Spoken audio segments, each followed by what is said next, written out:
देखिए, बीजेपी जो इस मुल्क का आईन है, कॉन्स्टिट्यूशन है, संविधान है, उसको नहीं मानती है। उसको दरकिनार करके बीजेपी अपने एजेंडे से पूरे मुल्क को चला रही है। तो इस मैं बीजेपी उनके साथ क्या बहस करूं, जिन्होंने पूरे मुल्क में जो कॉन्स्टिट्यूशन है उसको खत्म करके बीजेपी के कम्युनल एजेंडे पे पूरे मुल्क को चला रही है। वो क्या जानते हैं 370 क्या है? वो क्या जानते हैं कि 370 जम्मू कश्मीर और मुल्क के बीच में एक ब्रिज था जिसको उन्होंने तोड़ दिया, और यहाँ के लोगों को जो मुल्क के साथ अपनी अकीदत रखते थे उनको दरकिनार कर दिया। तो और क्या कह सकते हैं अमित शाह साहब से? मैम, G20 को लेकर तैयारियां मुकम्मल है। कुछ दिनों के बाद अब G20 सम्मेलन होने जा रहे हैं। स्कूलों की भी अभी से छुट्टियां कर दी। एक्सपर्ट्स कह रहे हैं कि यहाँ पे ह्यूमन राइट्स वायलेशन है, तो यहाँ पे ये मुनासिब नहीं है। हालांकि इंडिया ने कल जवाब भी दिया है कि ऐसे सम्मेलन हम किसी भी पार्ट ऑफ कंट्री में कर सकते हैं, विद इन कंट्री। नहीं, वो तो किसी भी पार्ट में कर सकते हैं, मगर कहीं जहाँ जो कश्मीर में हो रहा है, जो यहाँ पकड़ दकड़ का माहौल है, जो यहाँ पर क्रैकडाउन हो रहे हैं, जो यहाँ पर रोज NIA और दूसरी एजेंसी SIA SUI पता नहीं क्या क्या एजेंसी से उनके छापे डाले जा रहे हैं, जिस तरह स्कूलों को बंद किया जा रहा है 10 दिन के लिए, जिस तरह दुकानदारों को ये बताया गया है कि आप अपनी दुकानें खुली रखेंगे, एवरीबडी इज बीइंग थ्रेटेन्ड।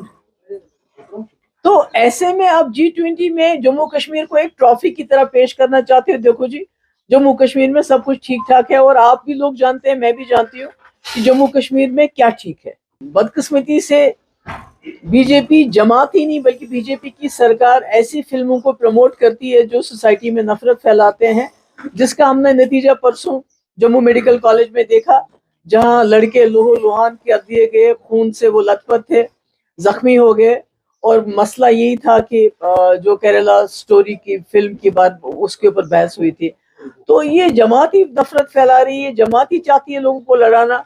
और इसके बारे में पहले कश्मीर फाइल्स और अब ये केरला लव स्टोरी जो भी कुछ है, तो ये तो मुझे लगता है कि जो कर्नाटका के लोगों ने इसमें अक्लमंदी दिखाई, तो पूरे मुल्क को इसमें अक्लमंदी दिखाने की जरूरत है।